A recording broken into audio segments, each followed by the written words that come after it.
మన ఫ్యామిలీ అందరికీ good morning అండి. అందరూ కాఫీలు టీలు తాగారా, టిఫిన్లు చేశారా? మన ఫ్యామిలీలో చాలామంది అడుగుతున్నారు, సిస్టర్ హైదరాబాద్లోనే ఉన్నారా, ఇంటికి వెళ్ళిపోయారా అని అడుగుతున్నారు. మొన్న నైటే హైదరాబాద్ నుంచి బయలుదేరామండి. అయితే చాలామంది ఏమని కామెంట్ పెడుతున్నారంటే, ఒక్క మాట ముందు చెప్తే మేము కూడా మిమ్మల్ని కలిసేవాళ్ళం కదా అని.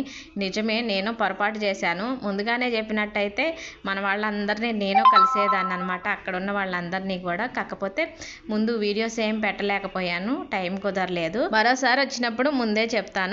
ఇక ఈరోజు టిఫిన్ ఏంటంటే ఉప్మా. మా ఇంట్లో వాళ్ళకి నచ్చనిదంటే ఉప్మా. అంటే నాకు నచ్చుతుంది, మా వారికి పిల్లలకి అస్సలు నచ్చదు. కానీ ఈరోజు మా వారి మీద పందెంతో ఈ ఉప్మా చేశాను అనమాట. ఎందుకంటే మొన్న 4 రోజుల క్రితం మీతో ఒక మాట అన్న, మిక్సీ గిన్నె బ్లేడ్ ఇరిగిపోయిందని. ఇంతవరకు అది వేయలేదండి. అంటే ఇంట్లో ఏది రిపేర్ వచ్చినా కానీ ఎక్కువ ఆయనే చూసుకుంటారు.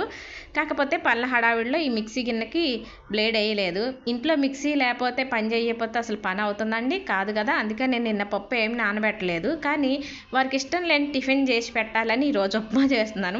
ఇష్టం లేని టిఫిన్ చేసినా కానీ చాలా బాగా చేస్తానండి.